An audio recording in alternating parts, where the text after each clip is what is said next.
Muling naibalik ng TNT Tropang Giga ang kanilang momentum matapos tambakan ang Hinebra sa ginanap na Game 5 ng PBA Governors Cup. Silipin natin yan sa sentro ng balita ni Paulo Salamati ng PTV Sports.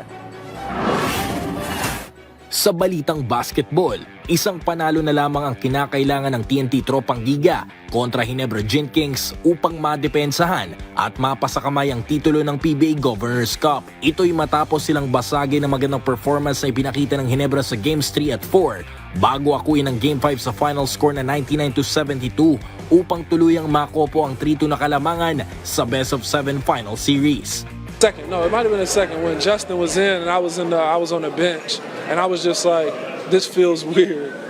So yeah, it felt good, to be honest.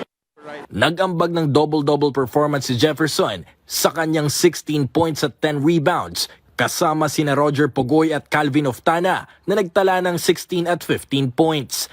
Ayon naman kay TNT head coach Chot Reyes, nakahanda ang kanyang koponan sa magiging restback ng Gin Kings sa Game 6. So we have to be ready. We're sure Hinebra is going to come out with a lot more urgency and we have to be able to match that. Ngayong Biyernes nakatakdang ganapin ang PBA Finals Game 6 ng dalawang koponan na kung saan nasa kamay ngayon ng TNT ang kapalaran kung tuluyan na ba nilang wawakasan ang serye o kaya pang humabol ang Gin Kings at pahabain pa ang labanan hanggang Game 7. Paulo Salamatin para sa Pambansang TV sa Bagong Pilipinas.